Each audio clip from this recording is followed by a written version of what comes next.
All right, ladies and gentlemen, welcome to the Parental Playbook podcast. I'm Mark Hayes. I'm your host. And of course, we help parents develop intimate and supportive relationships through dynamic communication at varsityconnects.com. Book your free call right now because your parents, you need to know that these young athletes are under enormous pressure, more pressure than any generation before them has ever faced with social media, NIL, and big money in TV contracts. So they need a support system at home, and it needs to be you. You can learn more about my story and how I birthed this program at varsityconnects.com. Also book your free call there as well. All right, let's get right into it, folks. We've got the 5 Heisman Trophy finalists that are going to be going to the Downtown Athletic Club in New York City. Of course, we've got Fernando Mendoza, that incredible quarterback with that great finish against Ohio State and an even greater finish against Penn State. That may have solidified his trip to New York,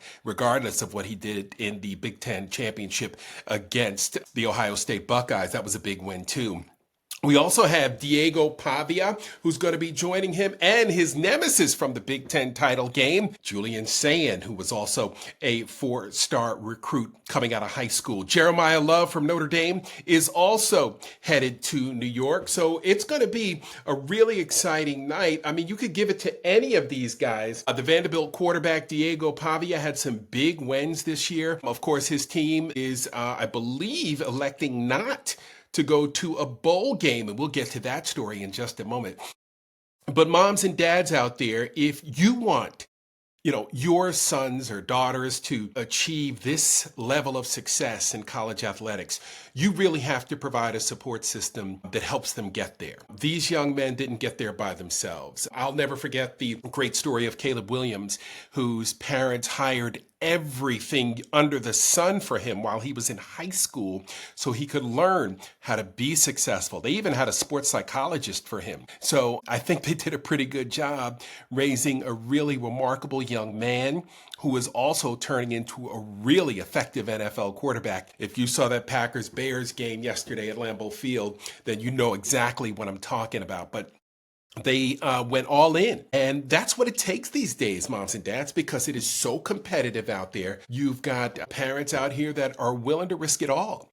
And they're giving these young people the tools they need to succeed. Caleb's parents got him a dietitian. As I said, they got him a sports psychologist. They also got him, a strength and conditioning coach. And then they got him somebody to teach him how to play quarterback. Leadership that these young people that you are seeing at the Heisman finalist ceremony are not people who were born that way. They were coached up to be this way and to be this successful. And they listened and they learned. And mom and dad reinforced what they heard from those coaches. They weren't toxic. They weren't critical. They backed them up and they supported them. And if you don't believe me, just check out the video of Caleb Williams crying on YouTube after just a devastating loss. He ran to his mom, jumped up in the stands, and just cried on her shoulder, and she held him. And that tells you what kind of bond existed between mother and son on this athletic journey. And remember, there are all kinds of pressures on these young people right here. Fernando Mendoza, a transfer from Cal, came over with all kinds of high expectations and invariably took the spot in front of his brother. His brother had convinced him to come over to Indiana. So if you're mom and dad, what kind of conversations are you having with your young people, with 2 incredible young men, selfless young men, that one of them says, hey, you know what? I'll give up, my starting spot to my brother. That's the kind of young men you want in your home and in society and in the community, because these young men are going to be successful no matter what they do. That's the one great thing about college sports, is that it prepares you for life. It's such a great metaphor for life, and that it gets you ready for the adversity that you're going to face throughout your lifetime. And it teaches you respect for your teammates. It teaches you how to work within the framework of a team. It teaches you respect for authority. It teaches you, of course, the discipline that you have to have. There is no substitute for it. And that's why recruiters in corporate America love college athletes. Enterprise Rent-A-Car even does a commercial about it. So that is definitely something to check out. We'll be continuing to keep an eye on who Vegas says the odds-on favorite is. I like Jeremiah Love out of Notre Dame. I mean, he had a dynamic season, broke a lot of long runs, big plays. He's exciting. I think that he could be the guy that edges out Mendoza and Sane. I think Pavia's a long shot at this point just because of the body of work of Vanderbilt. That's no slight against his ability, but I just think he's going to be the odd man out when the voters have their say. So you'll remember last year's Heisman Trophy winner, Travis Hunter, broke the streak of 3 straight quarterbacks winning the Heisman Trophy, and Travis is now out for the rest of the season down there with the Jacksonville Jaguars, being a two-way player. So tough year for him. I don't buy into that Heisman jinx crap. I think Travis is going to bounce back and be a really good pro. I would like to see him focus on one side of the ball, though, either DB or wide receiver. And I think with the kind of athletes that we are seeing in the wide receiver position, 6'4" with 4.43 speed, you got to put a guy like Travis on the defensive side of the ball.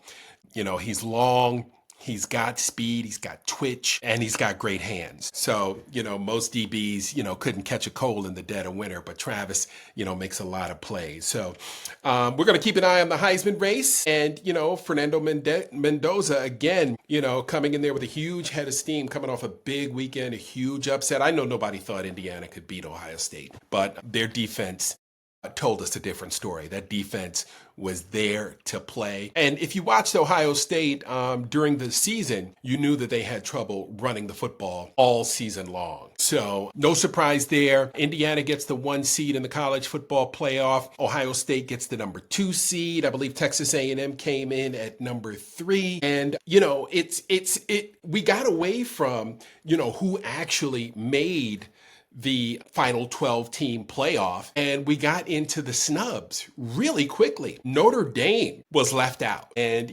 people are jumping up and down screaming about Notre Dame being left out. Well, Notre Dame, you shot yourself in the foot, and let me tell you why. You started off 0-2, right?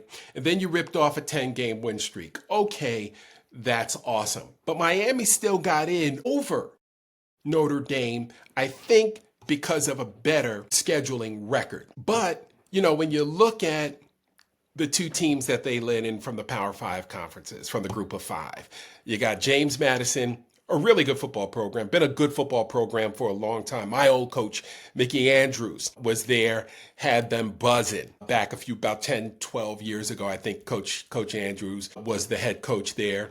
And then you had Coach Cignetti, who left James Madison to come to Indiana, and look what he's done with this program. He might be the best coach in all of college football right now. He and Ryan Day went head to head. Coach Day obviously has the win-loss record against him, but this was for all the marbles, and Cignetti got it done, and there's no surprise there. But, Notre Dame, is screaming foul, but Notre Dame doesn't play in a conference. They weren't in a conference championship.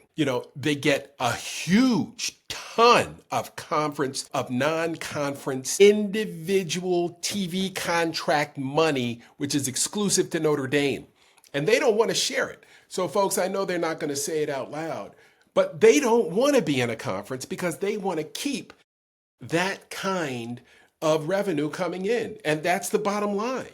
So, if you think I'm wrong, just look at the college football playoff format. It's all about the money. It's all about the TV contracts. And, I know nobody wants to see Ole Miss beat, by 35 again. They beat them by 5 touchdowns the first time they played, 45-10. We've already seen that game. And then James Madison has to go, I believe, up to Oregon, if I'm not mistaken, to try to tame that beast. That's a tough road to hoe. So, look, yeah, Notre Dame has a gripe. Yeah, Texas has a gripe. Yeah, BYU has a gripe, but less of one. I mean, you lost to the same team twice. You lost to Texas Tech, who was buzzing. Texas Tech was your 4 seed there. And let me tell you something. Texas Tech dominated that game. I don't know if you folks watched that game, but it wasn't close. Texas Tech was killing, and they wore them out the first game. Look, BYU had a great season, but the snubs were warranted when you think about what the committee was judging the first 10 teams on, right? Because those last two teams were judged on a whole different criteria. And that's the problem. But what happened is we got real petty. And now teams are refusing to go to bowl games. Rutgers, Baylor, Notre Dame, I think BYU have all turned down bowl games. The Birmingham Bowl couldn't get anybody to come play Georgia Southern. They finally got somebody to come in and play, but nobody wants to play in these odd bowl games, the Ritz Cracker Tostitos, whatever bowl. Nobody wants to play it now. And I quite frankly, I don't know why. It's just another great marketing opportunity for the university, because that's what, sports does, for your university, for your institution. And if you don't believe me, just ask Colorado. Colorado had hit this lull where their football program was in the doldrums. And Deion came and revitalized that thing, and Prime brought that thing back to life, brought more money than the good Lord himself back to Boulder, Colorado. Applications went up, student enrollment went up, and now, Boulder is sitting pretty. CU Boulder sitting pretty up there in the land where the buffalo roam, flush with cash and happy as a clam. Now they'd like to be more competitive, and Deion is still working to make them a more competitive team in that tough conference out there. But it is what it is. It's going to take a while. He's obviously not an easy coach to play for, as we've seen a lot of defections out of the university for the last 2 seasons. But you know what? He's one of the greatest to ever do it. So, if you want to be one of the greatest and you really want to elevate your game, I know I certainly would feel comfortable sending my son there, especially given the special relationships that he has with his sons and with the other players on the team. And, I can't ask him to have the same kind of relationship he has with his son with my kid. But you know what? If my kid comes in there and performs and becomes one of the top players, it's pretty obvious that Deion's going to take him under his wing, give him a little special attention, because that's how it works at every university, moms and dads. I just want you to know that.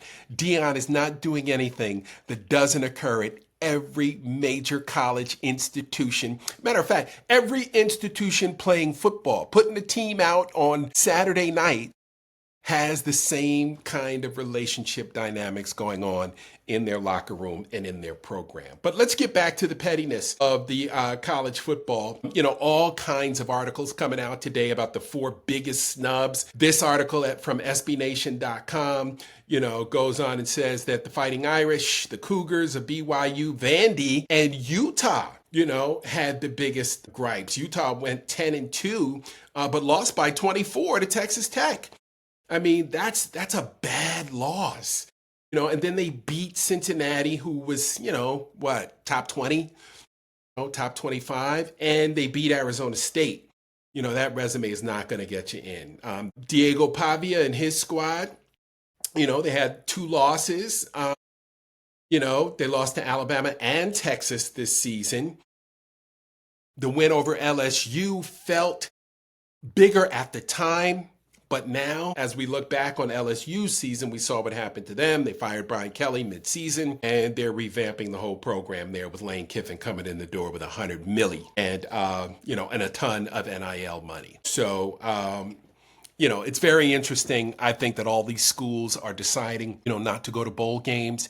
And moms and dads, if you've got young athletes that are on some of these teams, they want one more opportunity to showcase their talent. They want to try to get to the next level. That's why they're doing this. That's why they're going through all this stress and strife and putting their bodies through this. So please remember to be supportive during this crazy, crazy, silly season here in college football. But that's it for the Parental Playbook for right now. I'm Mark Hayes. Be sure to like and subscribe and help us get to our first 1,000 subscribers. That's our goal for this month. So please like and subscribe and tell 2 friends about our great podcast. And we'll look forward to taking your questions as we move on throughout the podcast season, as we keep an eye on the crazy, crazy happenings in NCAA football and NCAA sports as a whole, as we try to help you moms and dads be the supportive force in your young athletes' lives. All right, folks, remember, we're varsityconnects.com. We're helping you connect when it matters most. Have a great day, everybody.